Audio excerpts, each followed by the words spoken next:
ولا رسالة بعد رسالته ولا نبوة بعد نبوته ولا أمة بعد أمته سيد الخلائق والبشر محمد رسول الله والذين معه صديقا فاروقا عثمانا عليا صلى الله تعالى عليه وعلى آله وأصحابه وأزواجه وعترته وأصهاره أجمعين. أما بعد فأعوذ بالله من الشيطان الرجيم. بسم الله الرحمن الرحيم. إنا أعطيناك الكوثر. وقال الله تبارك وتعالى في مقام آخر رسلا مبشرين ومنذرين لئلا يكون للناس على الله حجة بعد الرسل. عن أبي هريرة رضي الله تعالى عنه قال قال رسول الله صلى الله عليه وسلم من أطاعني فقد أطاع الله ومن عصاني فقد عصى الله أو كما قال عليه الصلاة والسلام. اللهم صل على محمد وعلى آل محمد كما صليت على إبراهيم وعلى آل إبراهيم إنك حميد مجيد. اللهم بارك على محمد وعلى آل محمد كما باركت على إبراهيم وعلى آل إبراهيم إنك حميد مجيد. کتاب فطرت کے سرورق پہ جو نام احمد رقم نہ ہوتا، کتاب فطرت کے سرورق پہ جو نام احمد رقم نہ ہوتا، نقش ہستی ابھر نہ سکتا وجود لوح و قلم نہ ہوتا. تیرے غلاموں میں بھی نمایاں جو تیرا عکس کرم نہ ہوتا، تیرے غلاموں میں بھی نمایاں جو تیرا عکس کرم نہ ہوتا. ازل سے خطاب تیرا خیر الامم نہ ہوتا، نہ روح حق سے نقاب اٹھتا نہ ظلمتوں کا حجاب اٹھتا، نہ روح حق سے نقاب اٹھتا نہ ظلمتوں کا حجاب اٹھتا. فروغ بخشے نگاہ عرفاں اگر چراغ حرم نہ ہوتا.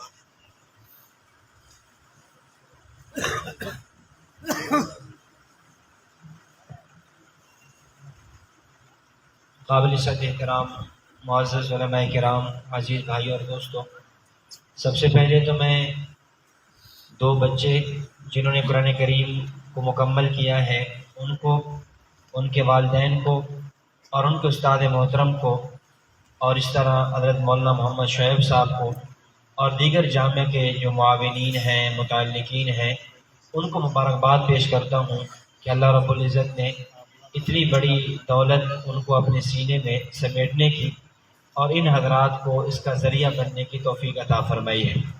اللہ رب العزت ان کا پڑھنا، محنت کرنے والوں کا محنت کرانا، اس کو اپنے بارگاہ عالی میں قبول و منظور فرمائے. آپ حضرات جانتے ہیں ہمارا یہ جو ماہانہ درس قرآن ہوتا ہے، اس میں بنیادی مقصد یہ ہے کہ ہم اہل سنت والجماعت احناف دیوبند کے عقائد و نظریات کو امت کے سامنے مدلل انداز میں پیش کریں. اس سے قبل پہلے دو دروس میں نے آپ حضرات کی خدمت میں عقیدہ توحید کو بڑی تفصیل کے ساتھ پیش کیا تھا کہ عقیدہ توحید کیا ہے، اس کی جزیات کیا ہیں اور اس کی تفصیل کیا ہے. آج کے اس درس میں نے جو آیات مبارکہ تلاوت کی ہیں یہ عقیدہ رسالت کے متعلقہ ہے کہ عقیدہ توحید کے بعد دوسرا جو عقیدہ ہے وہ عقیدہ رسالت ہے، کہ ہم عقیدہ رسالت کو پہچانیں کہ عقیدہ رسالت کیا ہے، اس کی تفصیل کیا ہے. کیونکہ مسلمان ہونے کے لیے جو بنیاد ہے وہ عقائد کا صحیح ہونا ہے. پھر عقائد میں بنیادی عقیدے وہ تین ہیں. نمبر 1 عقیدہ توحید، نمبر 2 عقیدہ رسالت، اور نمبر 3 عقیدہ آخرت، عقیدہ قیامت. عقیدہ توحید کیا ہے اس میں ہم نے آپ کے سامنے پیش کیا تھا، اس میں 3 باتیں بنیادی طور پہ سمجھنے والی تھی. نمبر 1 اللہ رب العزت ہے، نمبر 2 اللہ ایک ہے، اور نمبر 3 اللہ ہر جگہ ہے. اللہ ہے اسے کہتے ہیں وجود باری تعالیٰ، اللہ ایک ہے اسے کہتے ہیں توحید باری تعالیٰ، اور اللہ ہر جگہ ہے اسے کہتے ہیں معیت باری تعالیٰ. اس پہ میں نے آپ حضرات کی خدمت میں تفصیل پیش کی تھی. عقیدہ توحید کے بعد ہے عقیدہ رسالت. رسالت کسے کہا جاتا ہے؟ رسالت کا معنی یہ ہے اللہ رب العزت نے انبیاء کرام علیہ الصلاۃ والتسلیمات کو اپنا پیغام لے کر امت تک بھیجا ہے. کہ انبیاء کرام علیہ الصلاۃ والتسلیمات اللہ سے لیتے ہیں امت کو دیتے ہیں، اللہ سے احکامات کو لیتے ہیں امت تک پہنچاتے ہیں، اس کا نام ہے عقیدہ رسالت۔ عقیدہ رسالت کے حوالے سے کئی ایسے عقائد ہیں جن کا جاننا، سمجھنا اور اس پر ایمان لانا ضروری ہے۔ مثلا عقیدہ رسالت میں ایک عقیدہ یہ ضروری ہے کہ جو بھی نبی آتا ہے وہ نبی بشر ہوتا ہے، وہ نبی جنس کے اعتبار سے انسان ہوتا ہے، البتہ صفات کے اعتبار سے وہ نوریوں سے بھی بڑھ کر ہوتا ہے۔ عقیدہ رسالت میں ایک عقیدہ یہ ضروری ہے کہ اللہ رب العزت جو نبی بھیجتے ہیں وہ نبی حاضر ناظر نہیں ہوتا، وہ نبی مختار کل نہیں ہوتا، وہ نبی عالم الغیب نہیں ہوتا۔ عقیدہ رسالت میں سے ایک عقیدہ یہ بھی ضروری ہے کہ اللہ تعالیٰ جو نبی بھیجتے ہیں وہ نبی گناہوں سے معصوم ہوتا ہے، اس نبی کی زندگی گناہوں سے پاک ہوتی ہے، اس سے کسی قسم کا گناہ صادر نہیں ہوتا۔ عقیدہ رسالت میں سے ایک عقیدہ یہ بھی ضروری ہے کہ نبی اکرم صلی اللہ علیہ وسلم آخری نبی ہے، آپ خاتم النبیین ہیں، آپ پہ سلسلہ نبوت ختم ہے، آپ کے بعد قیامت کی صبح تک کوئی نیا نبی نہیں آئے گا۔ عقیدہ رسالت میں سے عقیدہ یہ بھی ہے کہ نبی اکرم صلی اللہ علیہ وسلم تمام انبیاء میں افضل ہے، تمام انبیاء میں مقام اور مرتبے کے اعتبار سے اعلیٰ ہے۔ عقیدہ رسالت میں یہ بھی ضروری ہے کہ انبیاء کرام علیہ الصلاۃ والتسلیمات جب دنیا سے رخصت ہو جاتے ہیں تو انبیاء کی وراثت تقسیم نہیں ہوتی۔ عقیدہ رسالت میں یہ بھی ہے کہ انبیاء کرام علیہ الصلاۃ والتسلیمات اپنی قبور میں زندہ ہوتے ہیں۔ عقیدہ رسالت میں یہ بھی ہے کہ نبی جہاں فوت ہو وہیں نبی کی تدفین ہوتی ہے۔ یہ کئی عقائد ہیں جن میں سے ہم نے آج کی نشست میں صرف 3 عقیدے پیش کرنے ہیں، باقی تفصیل کے ساتھ انشاءاللہ ہم چلتے رہیں گے، اور اگلی نشستوں کے اندر جو کہ آگے سفر ہے، ربیع الاول ہے، ربیع الثانی ہے، تو سیرت کے حوالے سے جتنے بھی عقائد اہل سنت کے بنتے ہیں ان کو آپ حضرات کی خدمت میں پیش کیا جائے گا۔ تو عقیدہ رسالت میں پہلی بات یہ سمجھیں، اللہ تعالیٰ نبی بھیجتے ہیں، سوال یہ ہے کہ یہ نبی کی ضرورت کیا ہے، یہ نبی کیوں آتا ہے، نبی کیوں بھیجا جاتا ہے؟ جس طرح اللہ رب العزت خالق ہے، اللہ مالک ہے، اللہ کی بات ماننا ضروری ہے، تو پھر ضرورت کیا پیش آتی ہے کہ اللہ نبی کو بھیجتے ہیں؟ تو اس کے کئی جواب دیے جا سکتے ہیں، میں اس کی صرف 2 وجوہ پیش کرتا ہوں کہ اللہ تعالیٰ نبی کو کیوں بھیجتے ہیں، یعنی وہ کون سی مجبوری ہے، وہ کون سا امر ضروری ہے جس بنیاد پہ اللہ تعالیٰ نے انبیاء کرام علیہ الصلاۃ والتسلیمات کا سلسلہ شروع فرمایا، جو حضرت آدم سے شروع کیا اور جناب محمد رسول اللہ صلی اللہ علیہ وسلم پر آ کر مکمل فرما دیا۔ اس کی وجہ کیا ہے؟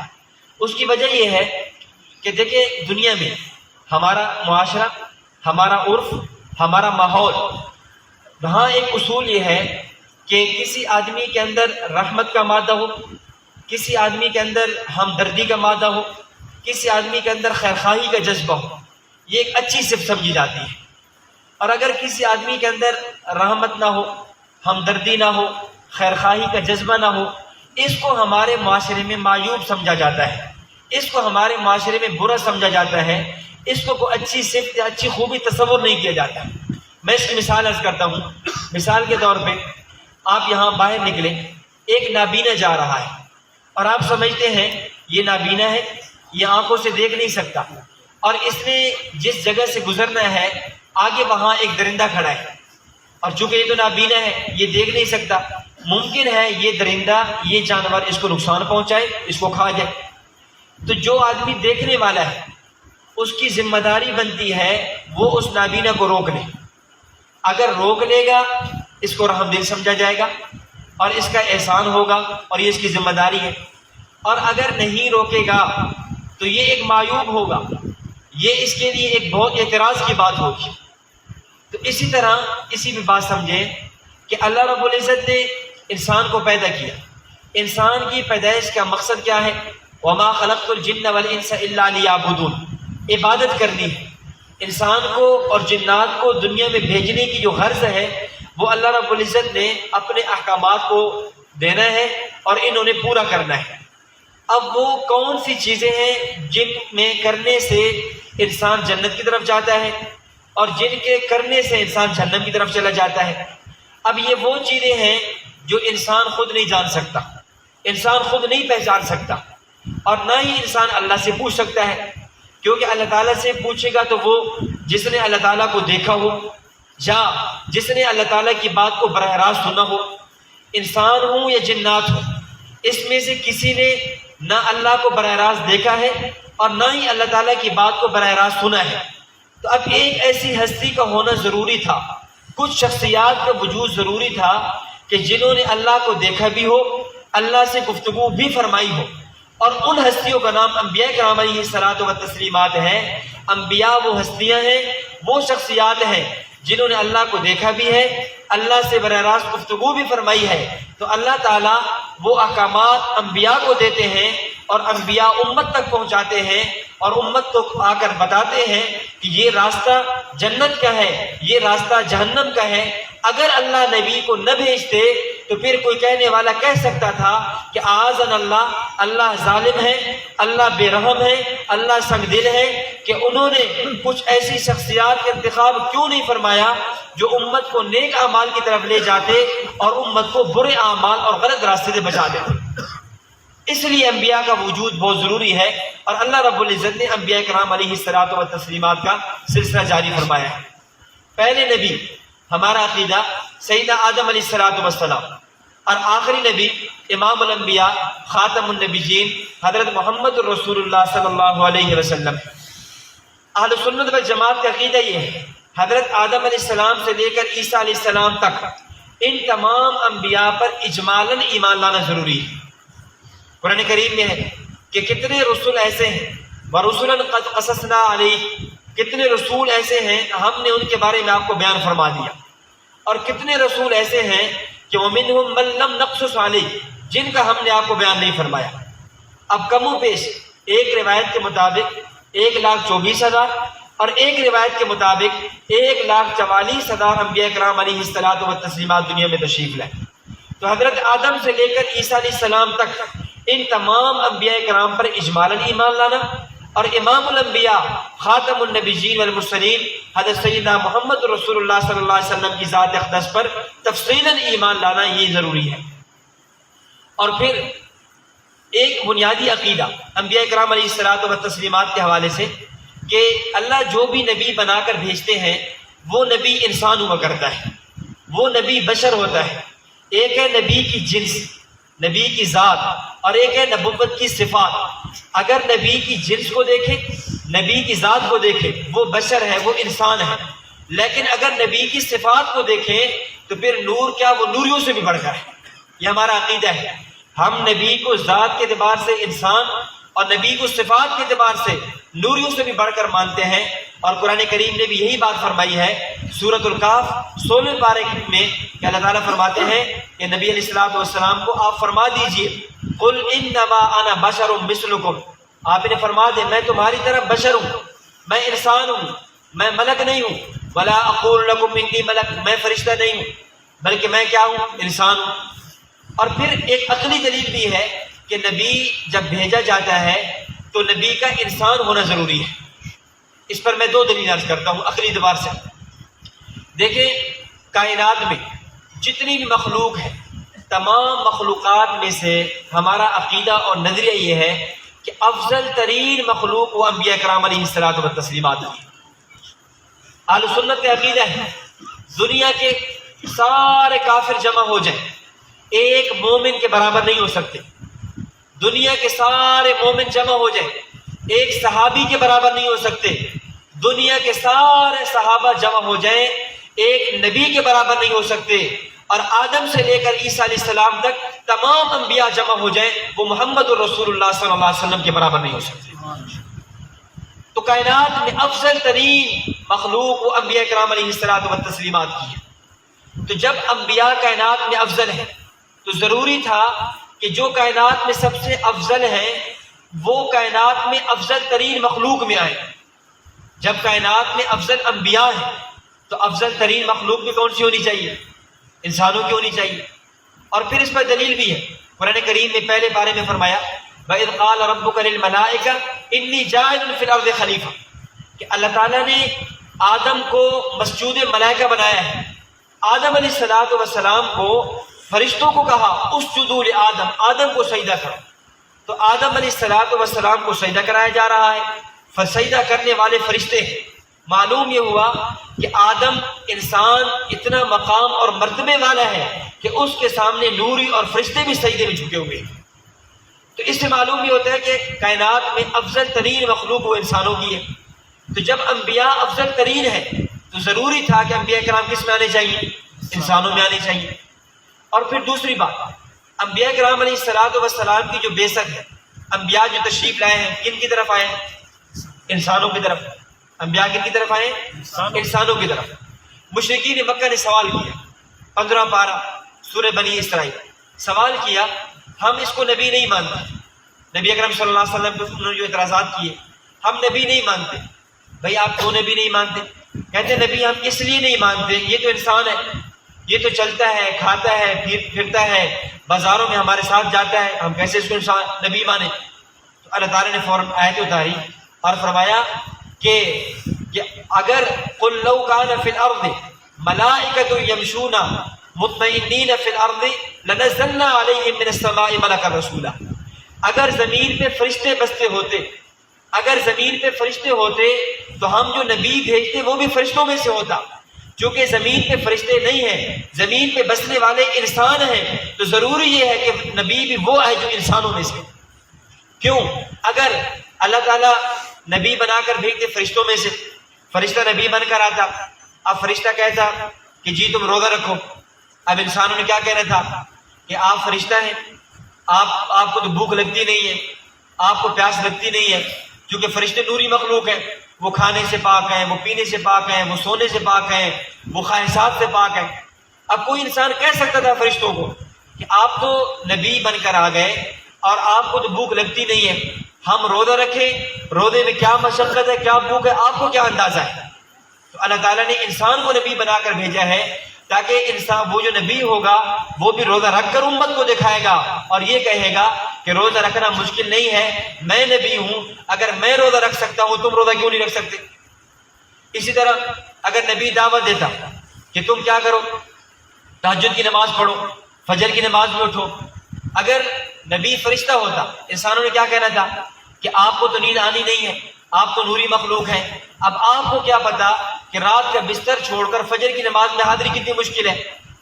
تو اللہ تعالیٰ نے جو نبی بھیجا ہے وہ انسانوں میں سے بھیجا ہے، یہ بتانے کے لیے کہ وہ نبی بھی یہ کام کر کے دکھائے گا تاکہ امت کو پتہ چلے کہ جو نبی اگر یہ نبی کر سکتا ہے تو امت کیوں نہیں کر سکتی۔ تو عقل اور قیاس کا بھی تقاضا یہ ہے کہ نبی ایسا آنا چاہیے جو کیا ہو، انسان ہو۔ لیکن یہاں ایک بات کی میں وضاحت کرنا چلوں، ہم نبی کو انسان مانتے ہیں، لیکن اہل سنت والجماعت کا نظریہ یہ ہے نبی بھی انسان ہے، امتی بھی انسان ہے، لیکن دونوں کی تخلیق میں فرق ہے، دونوں میں فرق ہے۔ میں اس کو مثال کے لیے عرض کروں گا، ایک پانی وہ ہے جو آپ کے دروٹ میں موٹر سے نکلتا ہے، ایک پانی وہ ہے جسے آب زمزم کہا جاتا ہے۔ اس پانی اور اس پانی میں فرق ہے، ایک پتھر وہ ہے جو آپ کی مسجد میں لگا ہے، ایک پتھر وہ ہے جو بیت اللہ میں نصب ہے، جسے دنیا حجر اسود کے نام سے یاد کرتی ہے۔ اب بتائیں اس پتھر اور اس پتھر میں فرق ہے یا نہیں؟ جس طرح یہ پانی اور وہ پانی، ہمارا عقیدہ دنیا کے سارے پانی جمع ہو جائیں آب زمزم کے ایک قطرے کے برابر نہیں ہو سکتے، دنیا کے سارے پتھر اینٹیں جمع ہو جائیں حجر اسود کے برابر نہیں ہو سکتی۔ اسی طرح دنیا کی ساری امت تو امت انبیاء بھی جمع ہو جائیں امام الانبیاء صلی اللہ علیہ وسلم کے برابر نہیں ہو سکتے۔ اہل سنت کا نظریہ یہ ہے اللہ نبی کو بھی بناتے ہیں، اللہ امتی کو بھی بناتے ہیں، امتی کی تخلیق بھی مٹی سے ہے، نبی کی تخلیق بھی مٹی سے ہے، لیکن دونوں کی مٹی میں فرق ہے۔ امتی کی تخلیق جس مٹی سے ہے اسے زمینی مٹی کہتے ہیں، انبیاء کی تخلیق جس مٹی سے ہے اسے جنت کی مٹی کہتے ہیں، امام الانبیاء کی تخلیق جس مٹی سے ہے اسے جنت الفردوس کی مٹی کہتے ہیں۔ تو ہم نے نبی علیہ الصلوۃ والسلام کو نبی اور امتی انسان ہونے میں برابر ہیں، باقی اوصاف دیکھیں، کہاں امتی کہاں نبی، اگر اوصاف دیکھیں گے نبی اور امتی کے اوصاف میں ایک نہیں ہزاروں فرق آپ کو نظر آئیں گے۔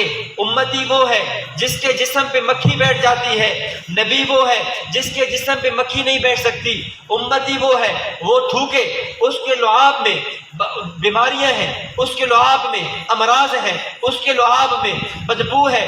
نبی تھوکے، نبی علیہ السلام کے لعاب مبارک میں بیماری نہیں ہے، دوائیں نہیں، آپ کے لعاب میں شفا ہے۔ آپ کا لعاب مبارک حضرت علی رضی اللہ تعالیٰ عنہ کی آنکھ پہ لگتا ہے، حضرت علی کی آنکھ شفا یاب ہو جاتی ہے۔ آپ کا لعاب مبارک ابو بکر صدیق رضی اللہ تعالیٰ عنہ کی ایڑی پہ لگتا ہے، قدم مبارک پہ لگتا ہے، وہ درست صحت یاب ہو جاتی ہے۔ آپ علیہ السلام کی تھوک مبارک ایک غزوہ کے موقع پہ آپ علیہ السلام ایک گلاس میں ڈالتے ہیں، وہ نکلنے والا پانی کئی افراد کے لیے کافی ہو جاتا ہے۔ امتی تھوکے اس سے بیماریاں ہوتی ہیں، نبی تھوکے اس سے شفا پھیلتی ہے۔ امتی کو احترام ہو جایا کرتا ہے، نبی کو احترام نہیں ہوتا۔ امتی سو جائے، امتی کی نیند آنکھ پر بھی طاری ہے، دل پر بھی طاری ہے۔ نبی سو جائے، نبی کی نیند آنکھ پر تو ہوتی ہے، دل پر نہیں ہوتی۔ نبی سونے کی حالت میں بھی نبی کا دل بیدار ہوتا ہے، نبی کا دل جاگ رہا ہوتا ہے۔ اسی وجہ سے نبی سو بھی جائے تب بھی نبی کا جو خواب ہے وہ وہی ہوا کرتا ہے، چونکہ نبی ایسی حالت میں سویا ہے، اس کا دل بیدار ہے۔ اسی طرح نبی اور امتی میں فرق یہ ہے، نبی امتی دنیا سے چلا جائے اس کی بیوی بیوہ ہو جاتی ہے، اس کی بیوی عدت میں بیٹھ جاتی ہے۔ نبی دنیا سے چلا جائے اس کی بیوی بیوہ نہیں ہوتی، نبی کی بیوی عدت نہیں گزارتی۔ نبی جہاں فوت ہو جائے نبی کے لیے ضروری ہے اس کو وہی دفن کیا جائے۔ امتی جہاں فوت ہو جائے اس کو قبرستان تک لے جایا جاتا ہے۔ کیوں؟ اس لیے کہ جب امتی فوت ہوا ہے اس کو قبرستان تک پہنچایا، کیوں؟ اس امتی کو جنت میں پیش کیا جاتا ہے، لیکن جہاں نبی فوت ہوتا ہے نبی کو وہی دفن کیا جاتا ہے، اس لیے کہ نبی کو جنت کی طرف نہیں، جنت کو اٹھا کر نبی کے قدموں میں پہنچایا جاتا ہے۔ ہمارا نظریہ نبی اور امتی میں فرق ہے۔ نبی امتی دنیا سے چلا جائے اس کی وراثت تقسیم ہو جایا کرتی ہے، نبی دنیا سے چلا جائے نبی کی وراثت تقسیم نہیں ہوتی۔ آپ نے فرمایا نحن معاشر الانبیاء، ہم انبیاء کی جماعت ہیں، لا نورث، ہم وارث، لا نرث ولا نورث، نہ جب ہم آتے ہیں تو کسی کے وارث بنتے ہیں، نہ جب ہم جاتے ہیں تو کسی کو وارث بنا کر جاتے ہیں۔ ما ترکنا فہو صدقہ، جو کچھ ہم چھوڑ کے جاتے ہیں وہ صدقہ بن جاتا ہے۔ میں اسی سے بات عرض کرتا چلوں، جو لوگ اعتراض کرتے ہیں کہ جی حضرت فاطمہ الزہرا رضی اللہ تعالیٰ عنہ حضرت ابو بکر صدیق سے حصہ مانگنے آئی تھی، ابو بکر صدیق نے حصہ نہیں دیا تھا۔ ابو بکر صدیق رضی اللہ تعالیٰ عنہ نے باغ فتح اس لیے نہیں دیا تھا، ابو بکر صدیق کے سامنے نبوت کا یہ فرمان موجود تھا، نبوت کی حدیث موجود تھی، اور یہی فرمایا اے فاطمہ میں نے تیرے ابا سے یہ حدیث سنی ہے، اللہ کے نبی نے فرمایا ہے ہم انبیاء کی جماعت ہیں، لا نرث ولا نورث، ہم دنیا میں آتے ہیں اپنے باپ کے وارث بنتے نہیں ہیں، دنیا کو چھوڑ کے جاتے ہیں کسی کو وارث بناتے نہیں ہیں۔ اس لیے حضرت فاطمہ رضی اللہ تعالیٰ عنہ نے جب حضرت ابو بکر صدیق سے یہ حدیث سنی ہے، حضرت فاطمہ خاموش ہو کر واپس چلی جاتی ہیں۔ حضرت فاطمہ خاموش ہو گئی، اور عجیب بات یہ ہے حضرت فاطمہ خاموش ہیں، علی خاموش ہیں، حسن اور حسین خاموش ہیں، اور یہ لوگ آج تک اسی اعتراض کو لے کر بیٹھے ہوئے۔ جس کا حصہ تھا وہ تو خاموش ہو گئی، اس نے جب یہ حدیث سنی اس کے سامنے نبوت کا فرمان آیا، اس نے کہا ٹھیک ہے۔ تو نبی اور امتی میں کئی فرق ہیں، اس لیے ہم نبی اور امتی کو انسان تو مانتے ہیں لیکن دونوں کے تخلیق میں فرق ہے، اور پھر اسی وجہ سے کہا جاتا ہے کہ نبی اکرم انبیاء کرام علیہ الصلوۃ والتسلیمات کی جو بعثت ہے، انبیاء کرام علیہ الصلوۃ والتسلیمات سے گناہ نہیں ہوتے۔ تو یہ ایک عقیدہ کہ انبیاء بشر ہوتے ہیں۔ اب اس پر میں اگر قرآن سے دلائل پیش کرنا شروع کروں، احادیث سے پیش کرنا شروع کروں، بات بہت لمبی ہو جائے گی۔ ہاں صحیح بخاری کی ایک روایت ہے، حضرت عائشہ رضی اللہ تعالیٰ عنہ فرماتی ہیں کان رسول اللہ صلی اللہ علیہ وسلم بشرا من البشر، نبی اکرم صلی اللہ علیہ وسلم انسانوں میں سے ایک عام انسان تھے۔ حضرت براء بن عازب رضی اللہ تعالیٰ فرماتے ہیں، صحیح مسلم کی روایت ہے، کان رسول اللہ صلی اللہ علیہ وسلم رجلا مربوعا، نبی اکرم صلی اللہ علیہ وسلم ہم میں ایک میانے قد کے آدمی تھے، تو گویا کئی صحابہ سے ملتا ہے جنہوں نے آپ علیہ السلام کو بشر کہا ہے، اور عقل کا بھی تقاضا یہ ہے کہ نبی کا بشر ہونا اسی میں کمال ہے۔ میں اس میں ایک مثال عرض کرتا ہوں، اگر نبی کو بشر مانے اسی میں نبی کا کمال ہے، اگر نبی کو بشر مانے اسی میں کیا نبی کا کمال ہے۔ مثلا نبوت کے معجزات میں سے ایک معجزہ کیا ہے؟ معراج ہے۔ نبی علیہ السلام کے معجزات دو طرح کے ہیں، ایک ہے معجزہ علمی، ایک ہے عملی۔ اگر علمی معجزات میں دیکھا جائے تو سب سے بڑا معجزہ قرآن ہے، اور عملی معجزات میں دیکھا جائے تو سب سے بڑا معجزہ معراج ہے۔ اب آپ علیہ السلام کا معراج کرنا، راتوں رات مسجد حرام سے مسجد اقصیٰ تک، پھر آسمان، جنت، اللہ تعالیٰ کا دیدار، پھر واپس، تو صبح تک واپس پہنچ جانا، ایک ہی رات میں اتنی لمبی سیر کرنا، یہ نبی علیہ السلام کا کمال ہے یا نہیں؟ اس واقعہ معراج کو آپ نبوت کا کمال سمجھتے ہیں؟ اگر ہم کہیں نبی نور ہے تو نور تو روزانہ آ جا رہے ہیں، بھئی فرشتے حضرت جبرائیل ہیں، وہ روزانہ آ جا نہیں رہے، نور تو روزانہ آ جا رہا ہے۔ نور ہو کے آسمان پہ چلا جائے یہ کوئی کمال نہیں ہے، کمال تو یہ ہے ہو بشر اور پھر بھی جائے اور واپس آ جائے، یہ کمال ہے۔ اگر نبی کو نور مانیں گے تو واقع معراج نبوت کا کمال نظر نہیں آئے گا، اگر نبی کو نور مانیں گے تو یہ جو آپ علیہ السلام کا گناہوں سے معصوم ہونا ہے، گناہوں سے پاک ہونا ہے، یہ نبوت کا کمال نظر نہیں آئے گا۔ یہ سارے کمالات نبوت تب بنتے ہیں جب نبی کو مانے بشر ہو کر آسمانوں پہ جائے اور واپس آئے، بشر ہو کر آپ کے کردار پہ کوئی انگلی نہ اٹھائے، یہ نبوت کا کمال ہے۔ اور میرے دوستو، ہمارے عقائد میں سے ایک عقیدہ، انبیاء کرام علیہ الصلوۃ والتسلیمات گناہوں سے معصوم ہوتے ہیں، نبی سے گناہ نہیں ہوتا۔